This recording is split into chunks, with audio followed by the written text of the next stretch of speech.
120 billion shillings. Is it enough? We may talk about the finance bill, we may talk about that 5% mitumba, we may talk about protecting local industry, 25% on mobile phones, but do you think this is enough? Because it still leaves a hole of close to 1.4 trillion shillings that we have to plug. Yeah, Fred, as an economist, I would say that the economy is pretty simple to run if you are an honest person and if you're a competent person. I actually like how kids can be very honest. I wish that we can go back there when Jesus says, let kids come to me, because kids are very honest.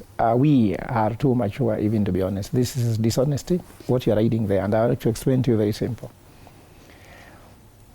I want to begin with a just simple story about a kid. There's a time I took my son to Ugenya and I bought for him a bouncing castle, and I told him that any kid that comes to play here should be able to give you like 10 shillings just to make him realize that things are not free or so.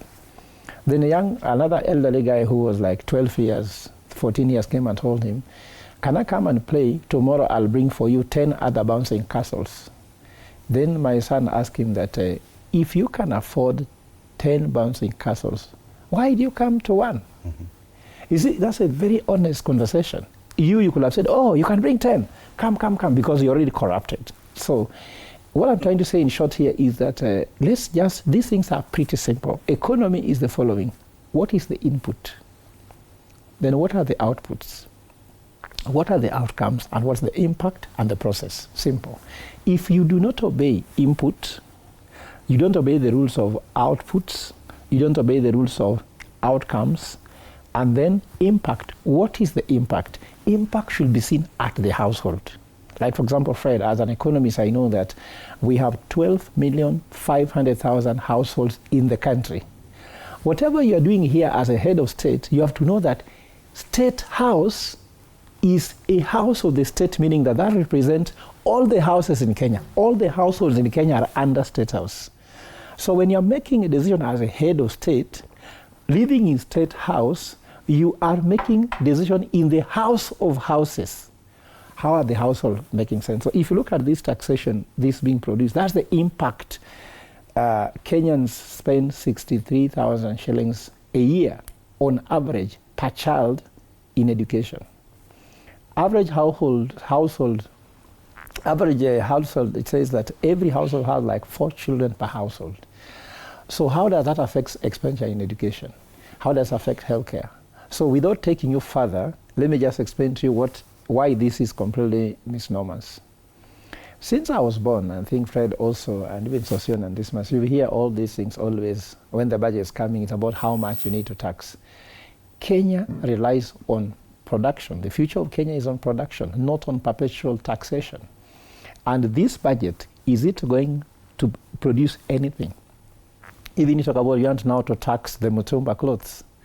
And every time I hear these things, I feel like crying, Fred, because I remember the late Raila Odinga. His manifesto, I'm the one who wrote, it was read in Nyayo, if you remember.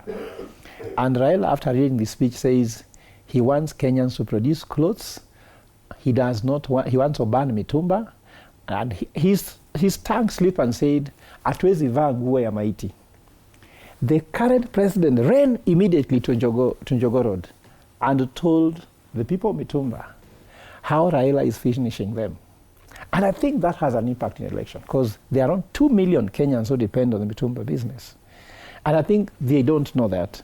And that's why that tax they are talking about, the 5% on Mitumba, will affect 2 million to 3 million people directly. Now the question is not about taxing or not taxing. The question is, what's the alternative? If they were producing clothes, for example, they are put factories to produce first-hand clothes, then you can now say, let me tax this one so that this can work. At the same time, Fred, we believe on liberal democratic party. So you don't believe in taxation to protect local industry? You're saying there's no local industry already. Let me tell you, there's no, where is it? Who is going to produce those clothes? Which, because they kill Kikomi, Rivertex, isn't it? And that's why, as LDP presidential candidate, Liberal Democratic Party, we believe on a liberal economy. we need to make the economy so much competitive that there's no need of importing for us mitumba clothes here. So there are three things here, Professor. There's one, widening the tax base, that mitumba people operating mitumba were not paying tax in the formal way. Secondly, protecting the local industry. And thirdly, just covering the fiscal gap, collecting revenue. Let me explain to you. So which of the three is Treasury going for? You're saying let's eliminate protection of local industry. There's no local industry. Yes. So what I'm trying to say, I've told you that when you are not honest, there's dishonesty and incompetence in that proposal, because it cannot give you what you're looking at. Forget about even this one, so mitumba. Eggs get manufactured in Uganda, isn't it? They pass through the customs in Busia border, Malava, and they reach here, and they are cheaper than Kenya. We need to make eggs, our production, so competitive. Have you heard US telling you that they are putting tax in mitumba? Did you see such a thing? Like, can China even try to waste their time on that?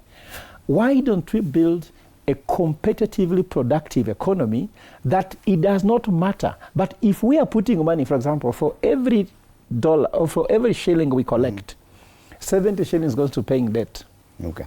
And that debt has not helped to do anything that makes us productive. It doesn't work. So, in short, Fred, what I can advise, because I'm not here to bash them, I wanted to repeat that as LD presidential candidate, why is LDP? Liberal Democratic Party. Liberalism means a liberal economy or free market. And why we are proposing, what we are proposing is to create 100,000 jobs per county. That translates to 4.7 million jobs nationally. You bring those 4.7 million people to the tax bracket, and then they help lift the load from all taxation.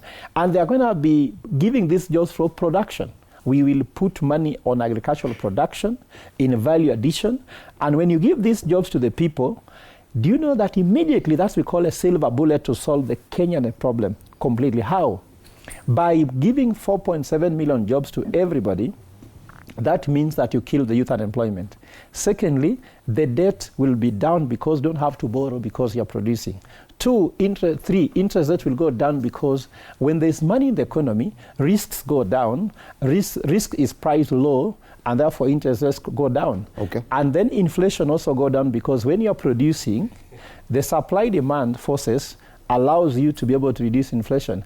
And then fuel will go down because when you are again having the strength of dollar, because when the dollar, the Kenya shillings will go down and the shilling strengthens, we buy fuel in dollars. So I'm telling you, if the thinking is wrong according to you. If the one thing, Fred, there's a book called The One Thing.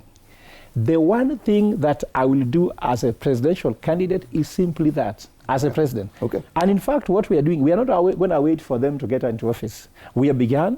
Okay. We are mobilizing money to begin doing this work. And the direction, Fred, is... And I get you, Prof. But to do that one thing. My concern is the reasoning behind this push. It's flawed. Dismas. What do you think it is?